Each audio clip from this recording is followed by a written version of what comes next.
Welcome to Washington Today on C-SPAN Radio for Friday, November 10, 2023. Vice President Kamala Harris makes a surprise visit to South Carolina to file the paperwork to put President Joe Biden on the state's Democratic presidential primary ballot, which will be the first in the nation for the Democrats next February. It was Joe Biden's presidential primary victory in South Carolina in the 2020 election cycle that propelled him to the nomination and ultimately the White House. Vice President Harris telling supporters today, "Let's do it again." Jill Stein announces she will seek the Green Party nomination for president. She has run twice before in 2012 and 2016.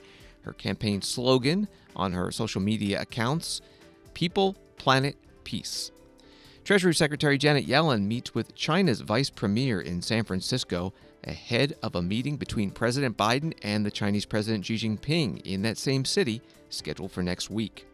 Secretary of State Antony Blinken thanks Israel for its daily pauses in the fighting against Hamas in Gaza, but says far too many Palestinians have been killed in the war.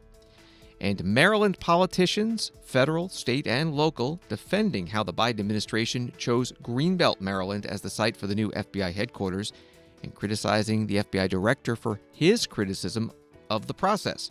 But Virginia's elected leaders are promising to investigate what they say was a biased choice. We'll talk about it with Politico's reporting fellow, Eric Bazale-Emile. Associated Press in Columbia, South Carolina, reports that Vice President Kamala Harris flew to South Carolina on Friday to file paperwork putting President Joe Biden on the 2024 presidential ballot of the state, which will lead off the Democratic presidential primary thanks to a White House-led schedule overhaul meant to better empower black voters. The vice president was joined in the state capitol by South Carolina Congressman Jim Clyburn, one of the leading black voices in Congress. Then candidate Biden's 2020 presidential campaign was floundering after big losses in Iowa and New Hampshire, but rebounded with a decisive South Carolina win that was solidified by Congressman Clyburn's late endorsement. That's Associated Press reporting today.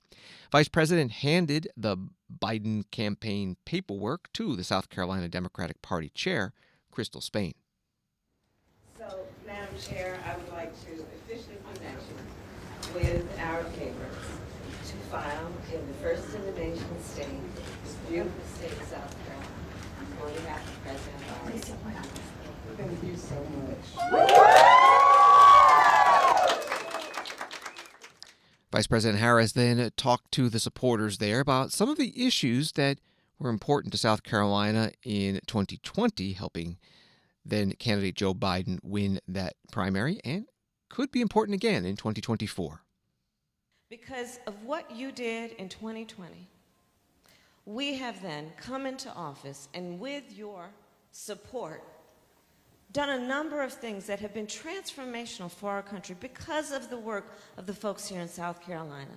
Seniors in our country, across our country, who have been suffering from diabetes and trying to make decisions about whether they could afford to fill their prescription or put food on the table, now are going to have their insulin capped at $35 a month because of the work that came out of South Carolina.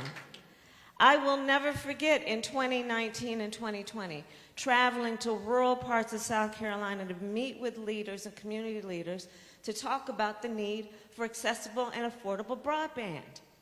It's so impacted the way that the President and I have been thinking about it. And because of the work of the people here, we are now on path to get affordable and accessible broadband for all people in our country, including our rural families, because of the work of the folks here. The folks here said, let's deal with the issue of lead pipes, finally, that our babies should not have to drink toxic water coming out of those pipes that impacts their health and their ability to learn. Because of the work of the people in this room, we were elected and have been able to now be on the path to eliminate all lead pipes in our country over the next several years. Because of the people in this room, many of us very proud HBCU graduates, some of us who graduated from the Mecca, we understood the importance of recognizing extraordinary academic institutions and giving them the support they need. And because of the work of the people in this room, we have now invested over $7 billion in our HBCUs.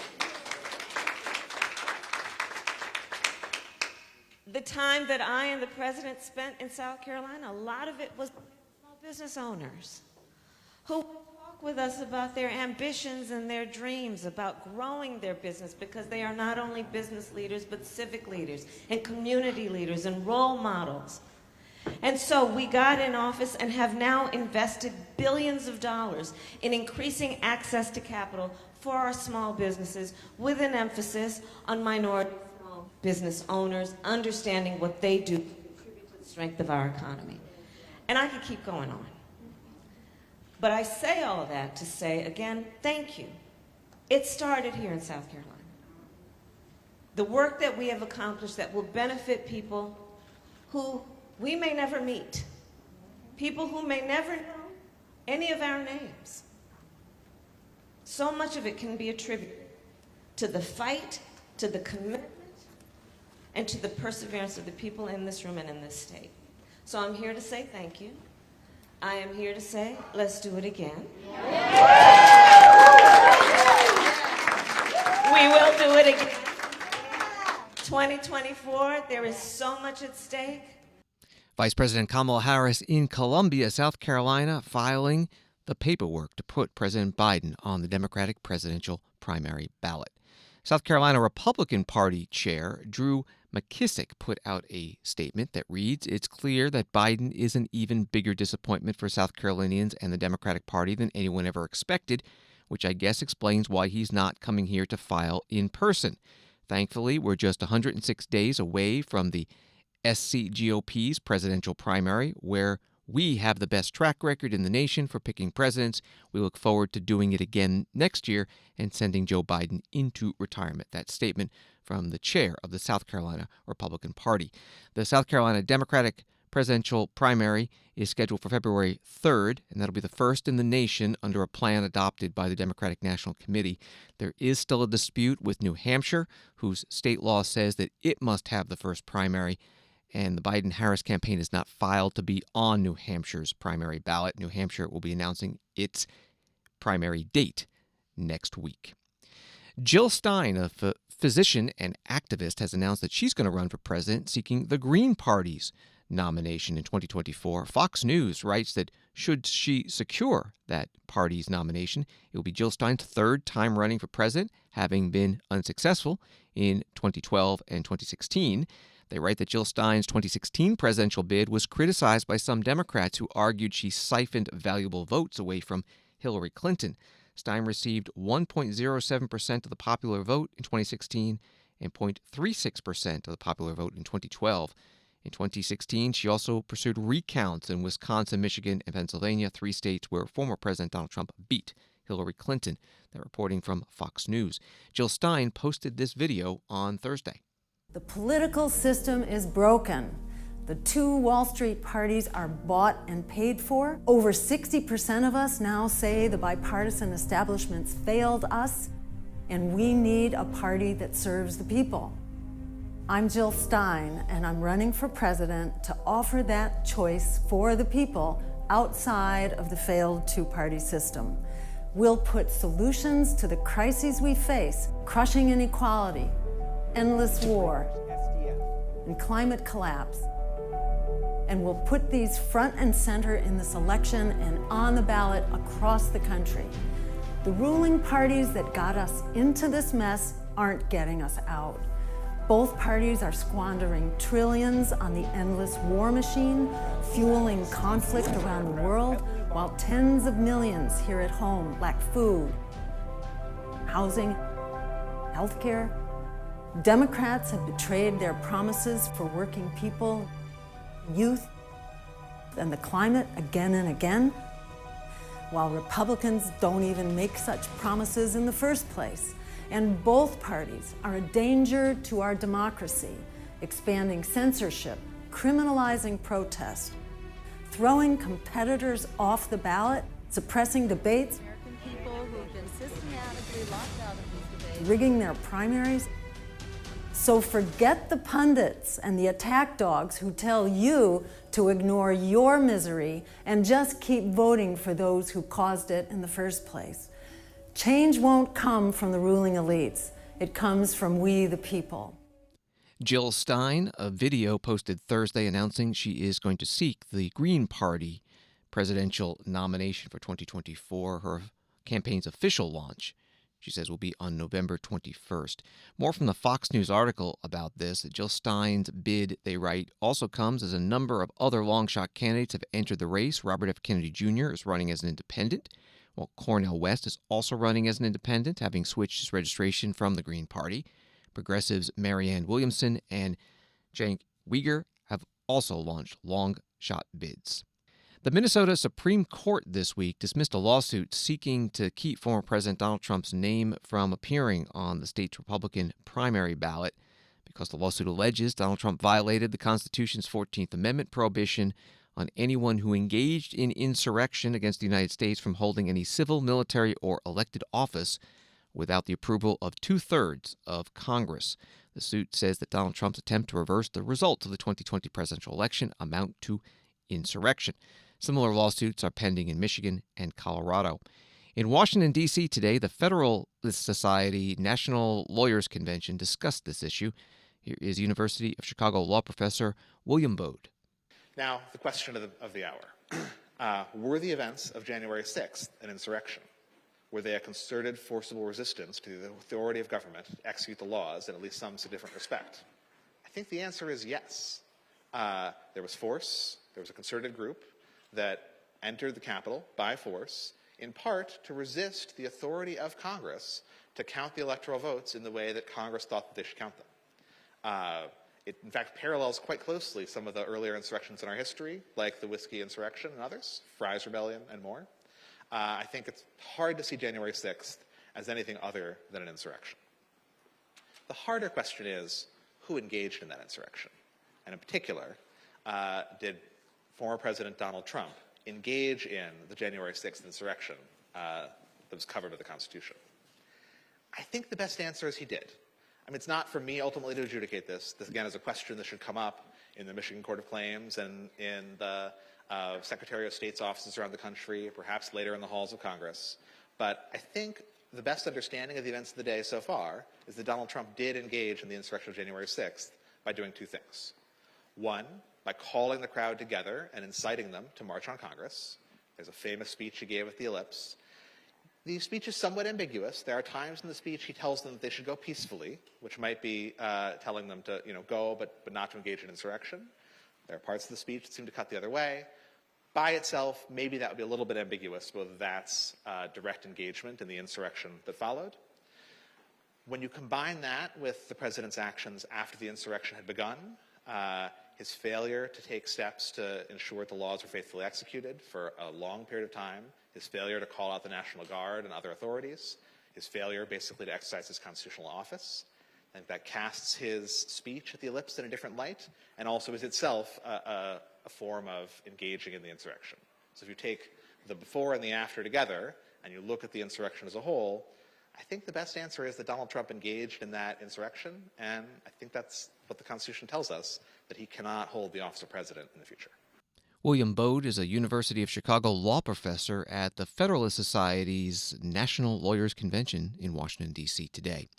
Another point of view on this issue from Michael McConnell, former U.S. Court of Appeals for the 10th Circuit judge. So note that it says anyone who, having previously taken an oath to support the Constitution of the United States. Well, I'm going to make the pickiest legal argument you have ever heard in your life. There are two oaths. There is an Article 6 oath, which, by the way, is 5 U.S.C. 16, right after, it's literally right upon the two provisions of enforcement that I was talking about. It prescribes the oath for everybody other than the president, and they have an oath, they swear an oath to defend and support the Constitution. The president's oath is specified in Article 2. He promises to protect and defend the Constitution. He does not promise to support the Constitution. I told you it was a picky argument. But if you're trying to exclude the president, you might well frame Section 3 this way. It's an oath to support the Constitution. The president does not make such an oath. Former U.S. Court of Appeals for the 10th Circuit Judge Michael McConnell at today's Federalist Society National Lawyers Convention in Washington, D.C. You can find the video of that panel at our website, cspan.org. This from NBC News. Congresswoman Elise Stefanik, the House Republican Conference chair, has filed a judicial ethics complaint against the judge presiding over the New York civil fraud case against Donald Trump, accusing Judge Arthur Engoron of weaponized lawfare against the former president and calling on the judge to recuse himself.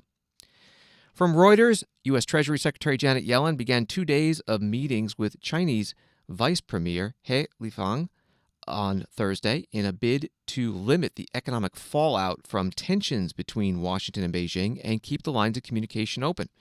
Treasury officials have sought to downplay expectations for any breakthroughs from the meetings in San Francisco, where U.S. President Joe Biden next week will host a summit of Asia-Pacific Economic Cooperation, or APEC, country leaders, including Chinese President Xi Jinping. A statement from the White House says that there'll be a meeting between Presidents Biden and Xi on Wednesday, November 15th. Here's Secretary Yellen at a news conference today in San Francisco. I spoke to Vice Premier He about our goal of achieving a healthy economic relationship that benefits both our countries over time. We do not seek to decouple our economy from China's.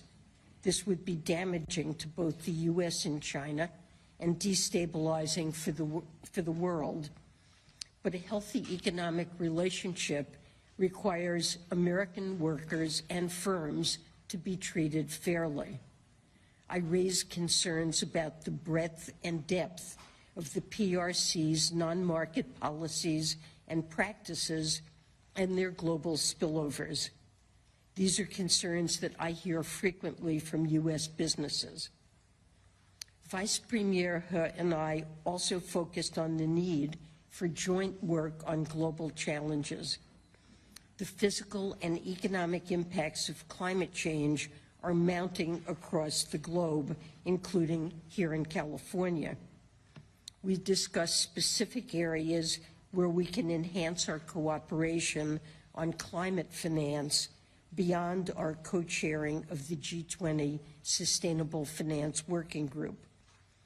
I also underscored that too many countries continue to face high risk of debt distress and a debt architecture that does not work as it should to support them. I emphasized the need for us to build on our good recent progress in the Zambia case to make much faster progress on other debt restructuring cases. And we discussed the crucial roles we have to play in making the debt architecture work better and faster. We also spoke about our efforts to promote global financial stability, as well as the importance of strengthening the World Bank, IMF, and other parts of the international financial architecture. Treasury Secretary Janet Yellen opening a news conference in San Francisco today after meeting with the Vice Premier of China, and the White House saying that President Joe Biden will meet with the Chinese President Xi Jinping in San Francisco next Wednesday, November 15th, on the sidelines of the APEC Summit, Asia-Pacific Economic Cooperation. Wall Street today, the Dow up 391, NASDAQ up 276, S&P up 67. Congress is not in session today for Veterans Day observed. Current authorization for U.S. government funding expires in a week, November 17th. Multiple news outlets reporting that House Speaker Mike Johnson, Republican from Louisiana, plans to release a bill on Saturday that would extend that authorization and avoid a government shutdown. NBC News senior Capitol Hill correspondent Garrett Hake posting, Speaker Johnson plans to release his government funding bill by tomorrow, a senior GOP aide tells me, puts the House on track for a Tuesday vote. You probably don't work all day on a federal holiday toward a Saturday release of a simple CR, so laddered approach seems likely.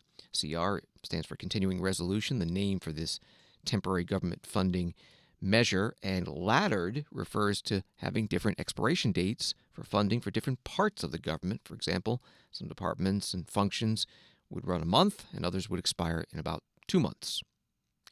Some headlines on the war between Israel and Hamas. This from CNN. Secretary of State Antony Blinken gave one of his most direct condemnations yet of the mounting death toll in Gaza, saying far too many Palestinians have been killed.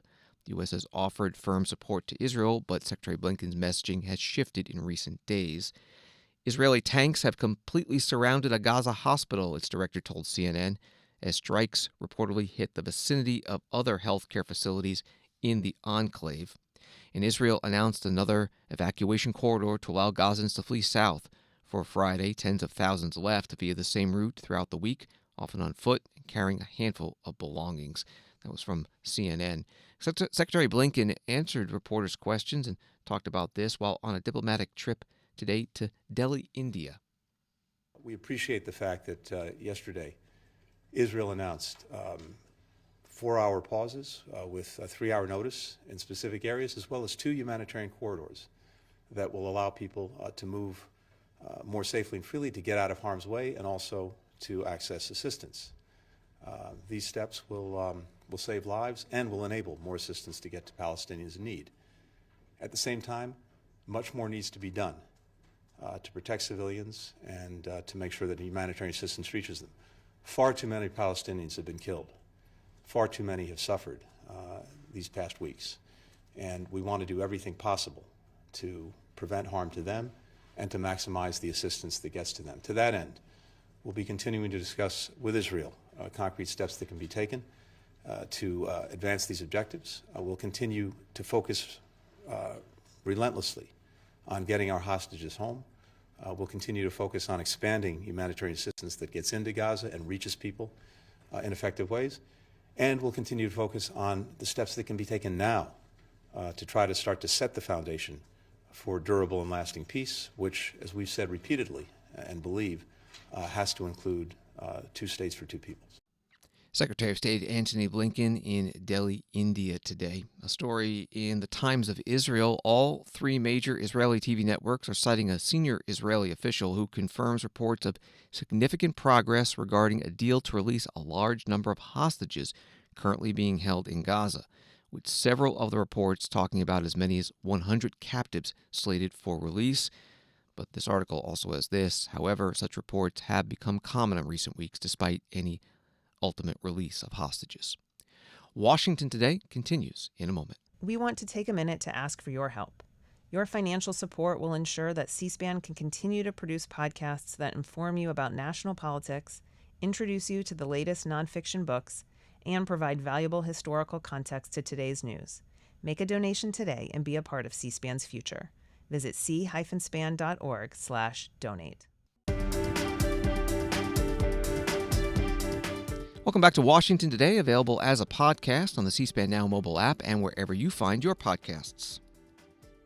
A story in the Maryland Daily Record. Maryland state and federal officials celebrating plans for the FBI's new headquarters to be in Greenbelt during a Friday press conference blasted FBI Director Christopher Wray's criticism of the federal site selection process. While Wray has said that his concerns about a potential conflict of interest went unresolved, Maryland officials gathered at the Greenbelt Municipal Building said the General Services Administration's decision is a done deal and that the Washington, D.C. suburb was an obvious choice over Springfield, Virginia.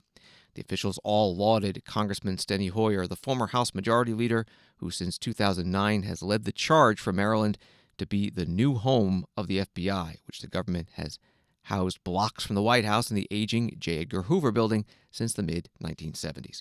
That was from the Maryland Daily Record. One of the speakers at the news conference in Greenbelt today, U.S. Senator from Maryland, Chris Van Hollen, a Democrat. And I first want to read the quote from the GSA administrator, Administrator Cardahan, who said, quote, that she's disappointed that the FBI director is now making inaccurate claims directed at our agency, our employees, our site selection plan, and our process. I'm going to be a little less diplomatic. It is absolutely wrong of Director Chris Wray to impugn and question the character, the integrity, and the independence of the site selection administrator.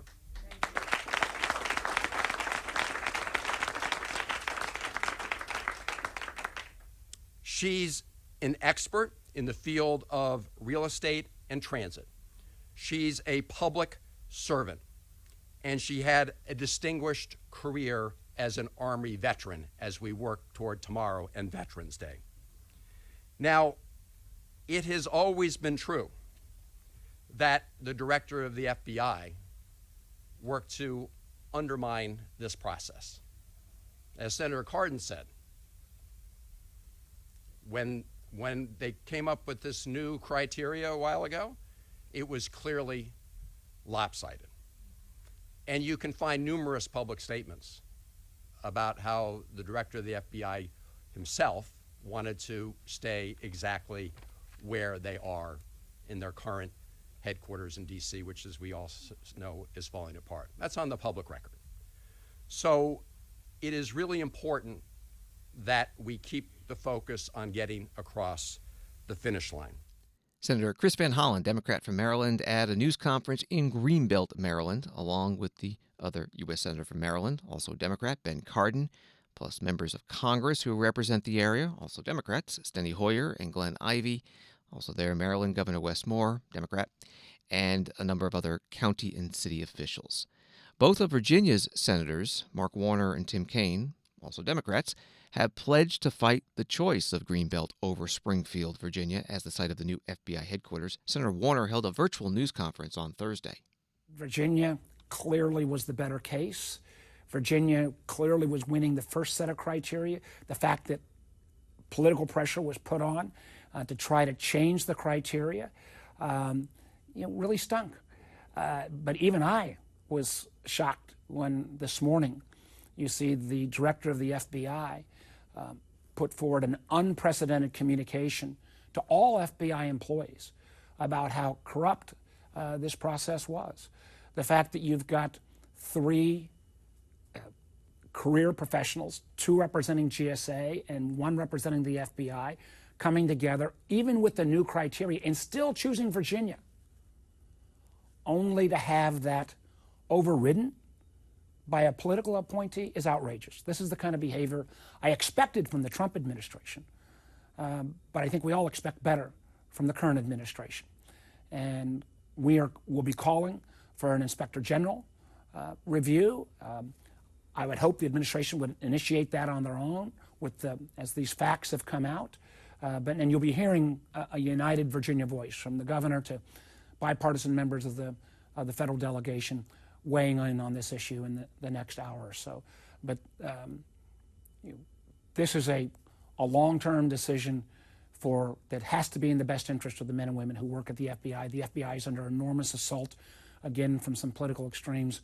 The idea that those needs of the FBI are not going to be taken into consideration, and on all of the other criteria where even the GSA career officials thought Virginia was the better choice. This whole process, I think, needs to be thrown out and restarted. Senator Mark Warner, Democrat from Virginia. Eric Bazell-Amil is a reporting fellow at Politico and has been following the developments of the new FBI headquarters story, joining us now by phone. Thanks for being with us. So Virginia's elected leaders are claiming bias in the selection process and want to start from scratch. What options do they have? Yeah, so one of the complicating factors in this, and this was raised in an October letter that FBI Director Christopher Wray sent to the GSA administrator, the General Services Administration, which oversees federal real estate. One of the officials who worked at GSA and made the final call to choose Greenbelt, Maryland as the site, Nina Albert, she had previously worked for the Washington Metro Transit Authority, which runs the Metro line. They also own the 61 acres upon which the new FBI campus will be built in at Greenbelt. But once Wray relayed these concerns to Robin Carnahan, the director, apparently the review from GSA lawyers indicates that there is not enough to warrant a do-over. So unless Congress, during the appropriations process, directs the General Services Administration to start over, and in the past, members from Virginia and Maryland have attempted to use the appropriations process to add conditions and change the selection factors in their favor, unless they can acquire concessions like that in the omnibus negotiation process, it does seem like the FBI will relocate to Greenbelt. So the FBI Director Christopher Wray raises his concerns, then the General Services Administration comes out with a final decision, and then the FBI Director puts out a statement. Do we know why he decided to weigh in after the decision was made? Yeah, so FBI officials have told me that they're not objecting to Greenbelt as the site. They really didn't have a dog in the fight about where the location would ultimately be, at least publicly, but their main focus was on the process.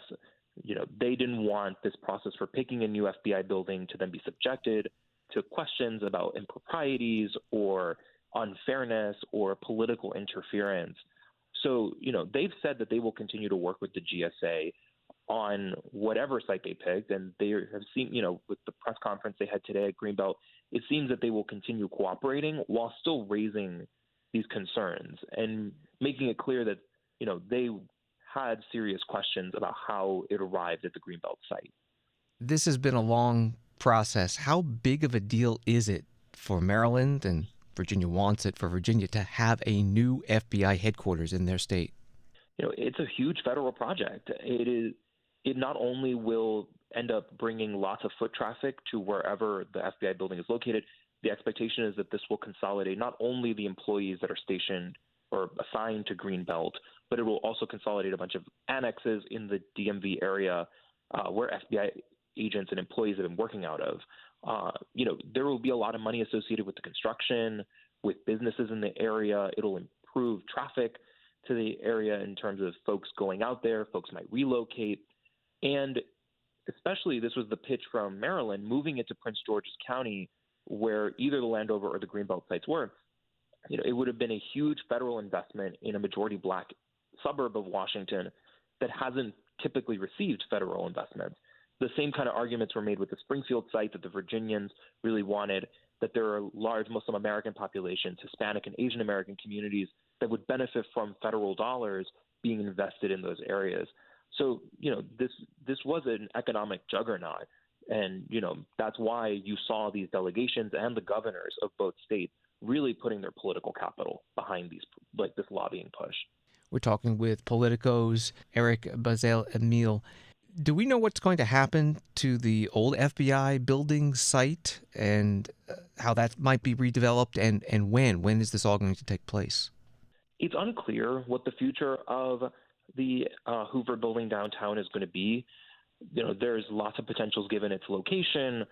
We do know that there will be some FBI employees that will be in Washington, regardless of the move to Greenbelt, just so that they have better access to the Department of Justice and other federal law enforcement partners. So there may be a future FBI office space at that site, yet it is unclear exactly what the GSA is going to do with that land. In the past, buildings like that have been used for hotels or real estate, for retail, and just other, office space in the district. So, it's still an open question that GSA and Congress are going to have to figure out.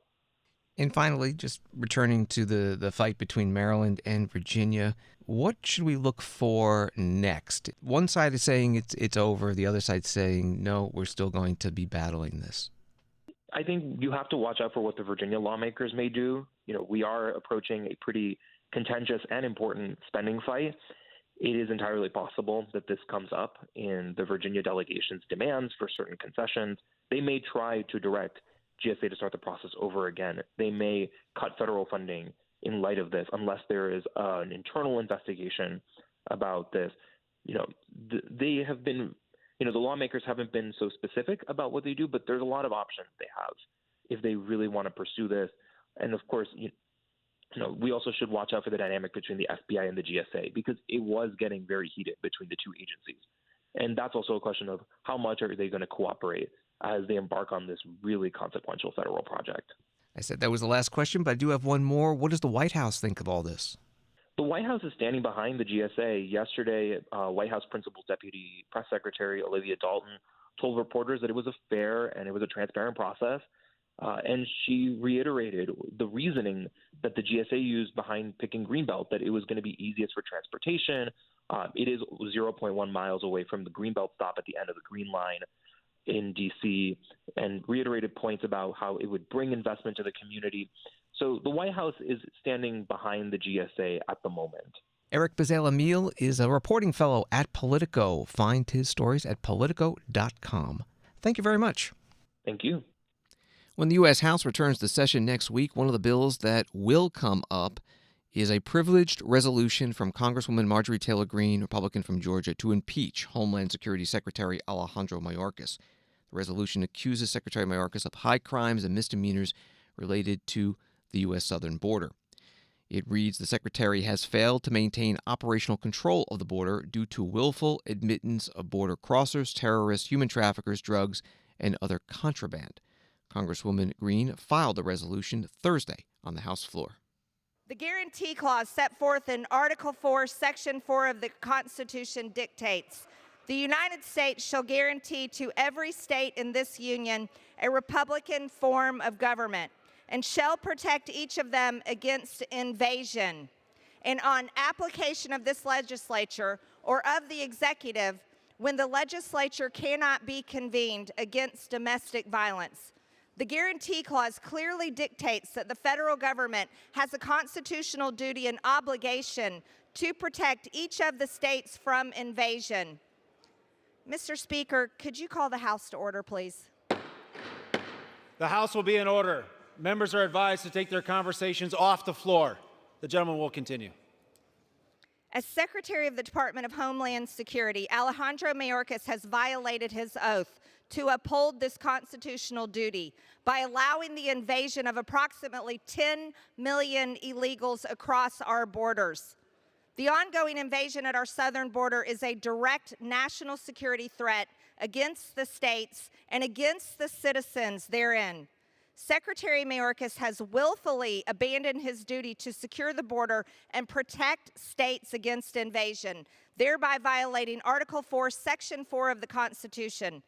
To wit, since Mayorkas has headed the Department of Homeland Security, there have been approximately 10 million illegal border crossers who have invaded our country at our border. This is broken down between 8 million encounters and approximately 1,800 known gotaways who have evaded United States authorities and are roaming the interior of the United States. At least 280 people on terrorist watch lists caught while attempting to cross the border between ports of entry. Approximately 400,000 unaccompanied illegal children encountered at the southern border, with at least 85,000 of these children having gone missing. At least 1,424 deaths of illegals at the southern border. Approximately 73,000 special interest aliens arrested at our border, which are aliens from a nation that promotes terrorist activity, harbors terrorists, or poses a security threat to the United States. This is the number arrested at the border, not counting, however, many of the 1,800,000 known gotaways are special interest aliens. Congresswoman Marjorie Taylor Green, Republican from Georgia, on the House floor on Thursday, filing her resolution. From ABC News, there's this. When ABC News asked Congresswoman Green why she introduced the impeachment resolution now, she answered, because these people just died yesterday. She pointed to a photo that she said showed two constituents killed during what police said was a car chase with suspected human smugglers near San Antonio. A privilege resolution in the House must be taken up within 2 legislative days, but the vote could be on a motion to table or kill it, or to refer it to a committee rather than a straight up and down vote. The House is not in session today because of Veterans Day holiday observed, so any vote related to that resolution will happen next week. Speaking of Veterans Day, Congressman Jeff Duncan, Republican from South Carolina, posted this video today. Veterans Day was first celebrated in 1947. but its roots go back to Armistice Day ceremonies which began in 1921 following World War I. America's military is comprised of not just soldiers, but heroes. I'm grateful for the men and women in every branch of our military that answer the call to stand guard for our country. This Veterans Day, be intentional about thanking a veteran for the countless sacrifices they have made to defend our freedoms. To each of the countless veterans in the 3rd District, thank you for being willing to stand on the front lines for us. Happy Veterans Day, and God bless.